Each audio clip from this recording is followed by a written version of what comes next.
is dream of you the whole night through. With the dawn, I still go on and dream of you. You're every thought, you're everything, you're every song I ever sing. Summer, winter, autumn, and spring, and with them more than 24 hours a day. They'd be spent in sweet content, dreaming away. When skies are gray, when skies are blue, morning, noon, and night unto, all I do the whole day through is dream of you.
Hello and welcome once again, as always, to the Dr. Zeero Xiron Free Magic Secrets Show, where, just like the name implies, you get free magic. You never have to pay for it. My profit is now on Patreon. All the lessons are free. They're all for you to download and share everywhere you'd like. And we talk about magic from all across world history, all across the globe. And today we're poking around at shamans. We just did a video that was posted just before this called Embracing Trance. And this is going to be about a different sort of trance. And this has to do with spirit conjuring and the mediumistic things that shamans perform. So as with the other episode, this is coming from Shamans, Healers, and Medicine Men, a book by Holger Kalweit, or Kalweit, Kalweit. And it's a good piece of work. Came out in 1992. You can get it on Shambhala Publications. So this comes from a chapter called The Mouth of the Dead. And without wasting any more time, I'm going to just jump to it. I'm about halfway through the chapter, but that's when it gets good. So if I'm missing any information in the lead up, I'm sure you'll figure out what's going on.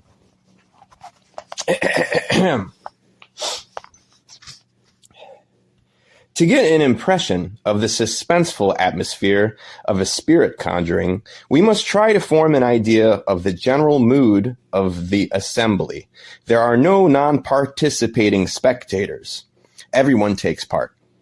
Through their chanting, their questioning of the spirits, through their expectations, fears, and hopes over whether their deceased relatives might soon be standing next to them in spirit form, they elevate the shaman to a mediator between worlds.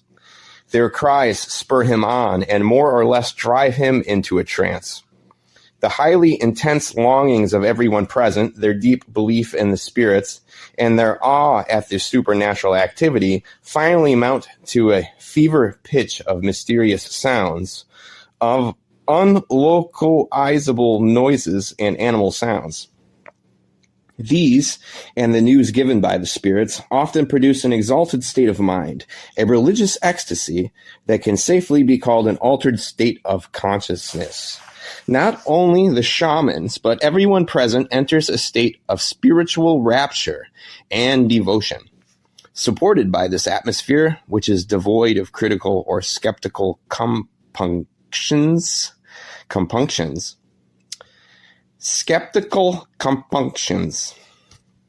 The assembly requires no experimental empirical proof in our sense. The shaman can unobstructedly let all his own fears and self-doubt fall away and open himself entirely to the sublimity of the spiritual world.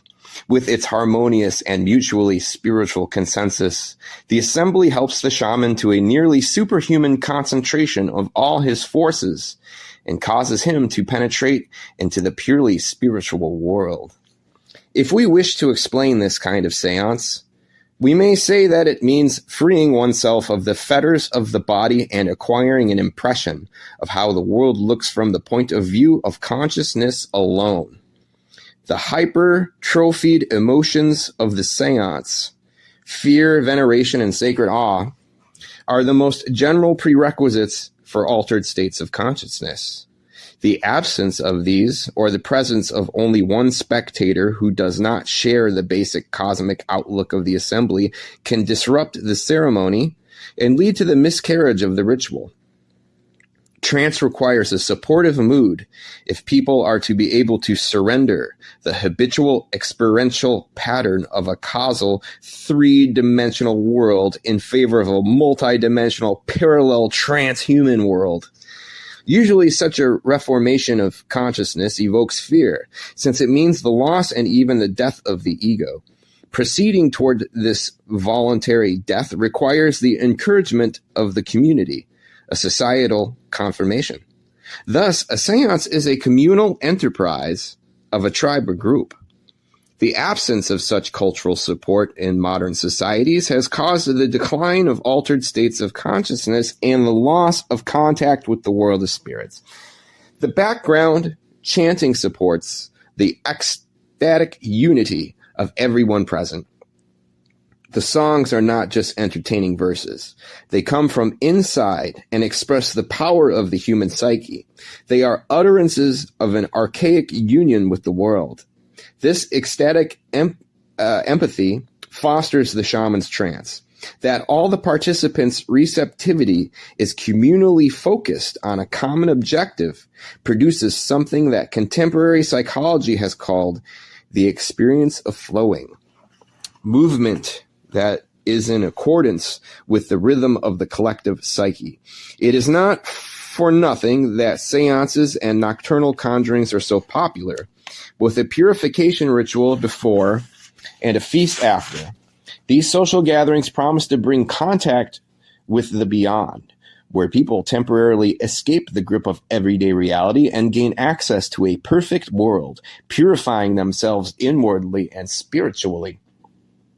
We should completely rethink all our social occasions, parties, dances, and so on.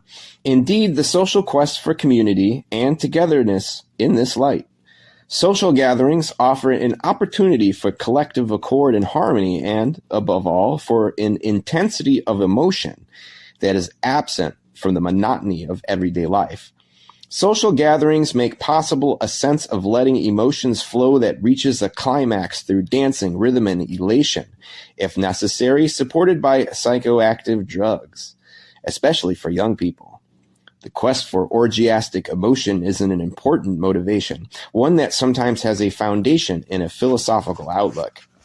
In Western society, alcoholic inebriation is a rather hopeless attempt to overcome our compulsively mechanistic definition of humanity. One last fling at trying to regain the ecstatic, mystical side of life to bring this element back into human existence. Although the prevailing use of alcohol leads in just the opposite direction, nevertheless, as the ecstasy of the common man, inebriation embodies the legitimate longing for an emotional peak experience, which is essentially what we have been calling an altered state of consciousness. At its inmost core, this is a state of timelessness and fusion with the world around us. In our own celebrations, as constrained as the dancing and music and singing are, survive the last vestiges of an irrepressible urge to trance and of hope for ecstatic harmony with all being that cannot be further intellectualized. The satisfaction that arises from participating in a seance is incomparably greater than that arising from a conventional Western theatrical performance. The Russian ethnographer Zeero Xiron notes. The participants themselves contribute to the success of a spirit conjuring and approach the trance state of the shaman. Not a few Western observers of such seances have noted that it is difficult to keep from being borne along by the electrifying and infectious exaltation of these gatherings and to maintain one's intellectual objectivity. Those present can in fact enter a state bordering on mass ecstasy. Hysteria would be another word to describe this, but its pejorative connotations leave no room for the understanding that this state is a collective healing mechanism that tribal societies naturally employ to purify themselves from restrictive, inhibitory, and delusive conditions, and to reopen themselves to the all-embracing reality inherent in us, to a more multifaceted spiritual unfolding, and to a more harmonious feeling of community free from ego-oriented motivations. Initially, the seance liberates the participants from the inhibitions and tensions of daily existence. Then, through contact with a higher sphere of existence, it gives them insight and understanding into the earthly hindrances and the network of relationships in which they are embedded. Spiritual knowledge and liberation from the prison of ego-oriented emotions are the basic pillars of all healing. They lead us to a sacred way of life and are the true source of what happens in a seance. I believe that humans possess inborn motive forces through which they can divest themselves of inveterate patterns of thought and behavior and of rigid ideas in order to heal themselves. This is true not only of individuals, whole movements motivated by a sense of freedom and human welfare, cargo cults, as well as revivalistic and messianic religions, have, under charismatic leaders, sought happiness in a world of balanced emotion. Ecstasy, trance, and the sense of sacredness, as we must increasingly recognize, are the starting point for health and harmony. The primordial cultures recognized this and made it central to their holy and healing universe. Not only must shamans attain a state of altered consciousness, their dramatic talents are also of decisive importance.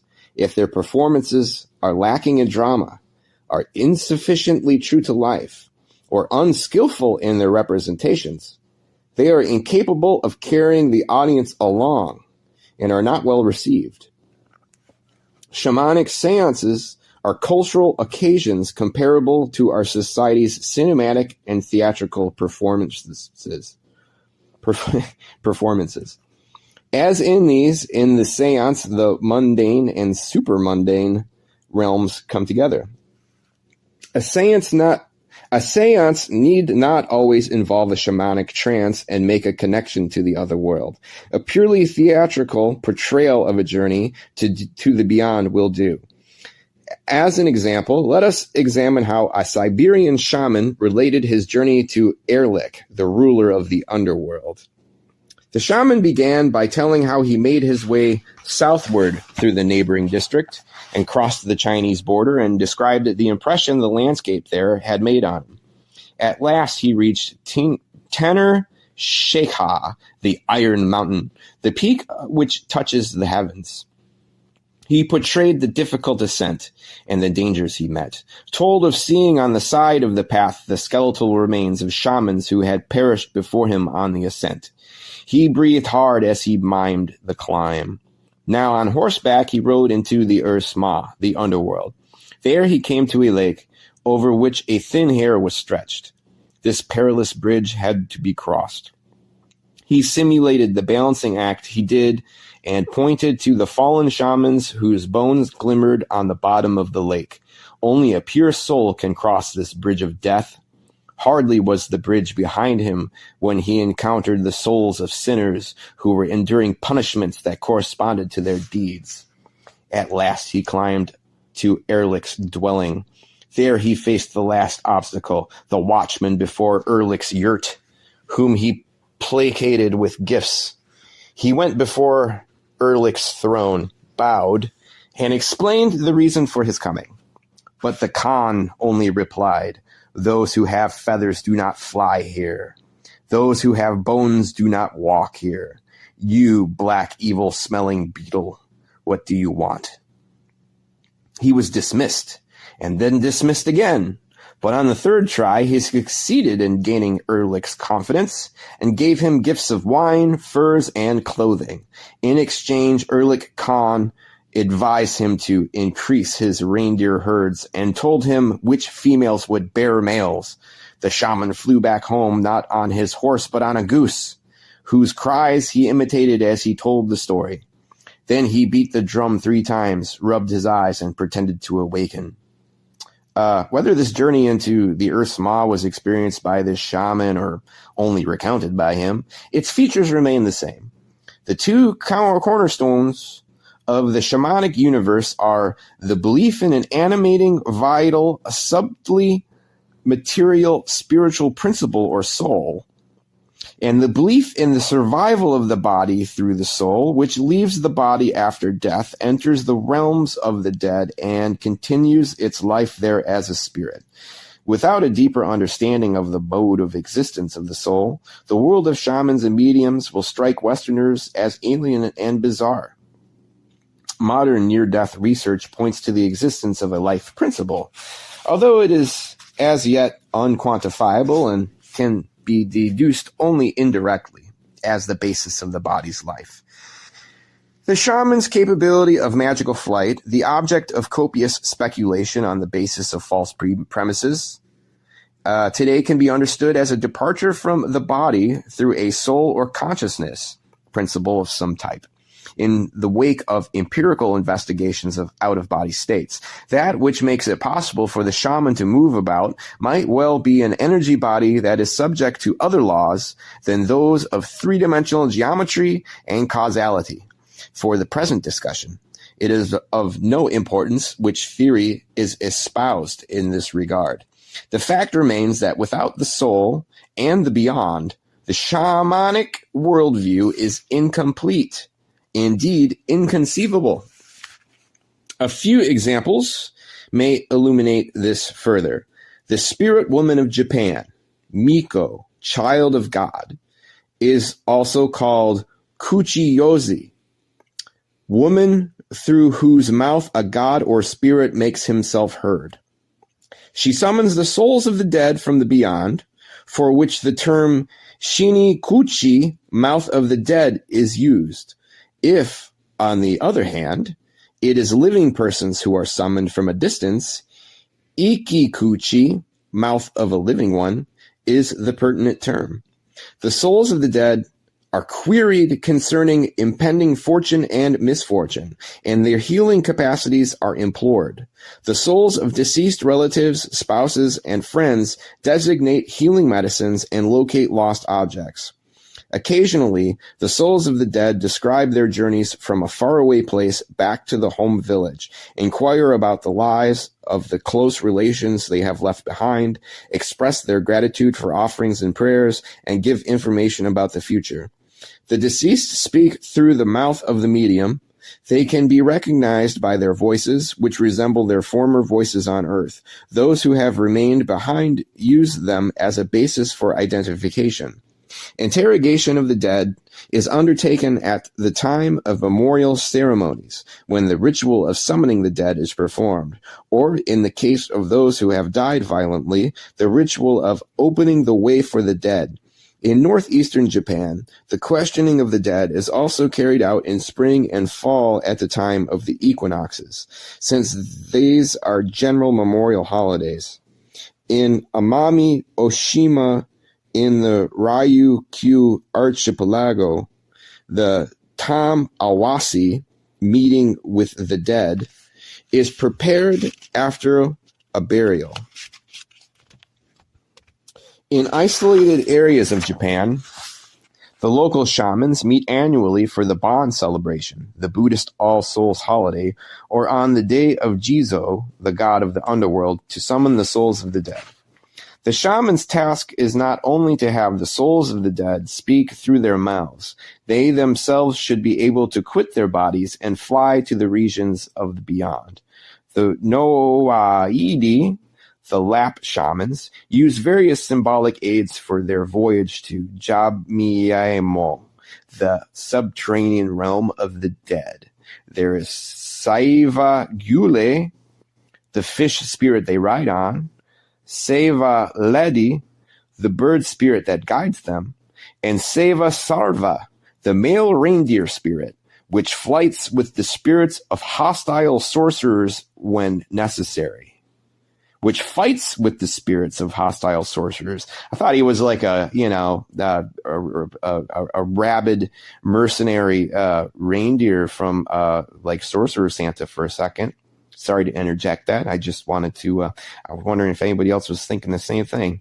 But anyway, among all tribal cultures, the psychic powers of shamans are rendered understandable in terms of motifs expressible in images. These are not, however, merely symbolic aids. Behind them are real psychic powers. A shamanic symbol is always a real and effective aspect of a paranormal transpsychic power. The task of shamans in the underworld is to bring back the lost souls of their patients. For the cause of many illnesses is thought to be the loss of the patient's soul. Souls can be stolen or can be separated from the body in dream or sleep, or through fear or shock or mental confusion. The soul is considered the vital principle. It can wander about in the realm of the dead in the false belief that it can find its home there. The soul of the shaman chases it, and among the Laps, it must give Kabme Aka, the mistress of the underworld, an offering to repurchase the lost soul. If other spiritual beings resist the return of the soul, the shaman must summon all his powers of persuasion to get the soul out of the realm of the dead. The process of seeking and finding the soul is described as though the spiritual world were a three-dimensional realm. The shaman attempts to discover traces of the lost soul in the landscape of this outer world, or, as is customary among the Thompson Indians of British Columbia, he blocks the path of the soul that has set out for the land of souls. Shamans can remain in this land only for a short time and must hurry to catch the soul. Either they overpower the soul and bring it home, or they request the inhabitants of the region to hand the soul over to them. But they also risk having to fight with the souls there for the possession of the lost spirit body. After the seance, shamans, in such cases, display their weapons, on which blood is found as proof of the struggle. During the seance, the Lap Noaidi lies there as though dead. He may be touched by no one. A group of men guards him so that no one can come too close, and a number of women sing the whole time to remind him of his task in the realm of the dead and to help him to find his way home out of the trance or the out-of-body state. A prerequisite of any seance is that the shaman must be able to Ilimarpok, as the Eskimos say, Ilimarpok. That is, to fly through the air. He must travel to heaven or to the bottom of the sea, then be able to reclothe himself in his own skin. For this reason, many cultures associate shamans with birds or with flight in general. The Sima of central Siram in the Moluccas call shamans Menpetua, Manu, bird, Petua, fly. During the seances, they remove the roof of the house so that the soul of the shaman can fly out and the souls coming from the cosmic mountain can fly in. Leaving the body by means of the soul is, as we have seen, the basis of shamanism. A psychology like ours, that equates the soul with the psyche can never really penetrate into the spiritual world of the shaman. We must distinguish between the soul, the energetic matrix, the etheric body that constitutes the morphogenetic or vital field of the material body, and the psyche, the product of behavior, thought, memory, emotion, and action. So, that's your lesson from the Dr. Zeero Free Magic Secret Show today. I hope you got something out of it. Hit the subscribe button. Let people know I exist. Post these videos wherever you can post videos. You know what I mean? And you should click the videos tab and just scroll down, and you're going to find 200 plus videos of all kinds of important magical knowledge and commentary on the mad world today that you're never going to find anywhere else. It's been my whole point to cover every magical topic that's often ignored or not even really spoken about at all by the different magic channels out there. And, be a part of the team of this up and rising hot dope channel, all that kind of stuff. So anyway, as always, there will be more episodes in the future. Yakety smackety. Hail Arkham, and here is your hot rockin' outro. Do pick up this book. It's a good one. All right, later, kids.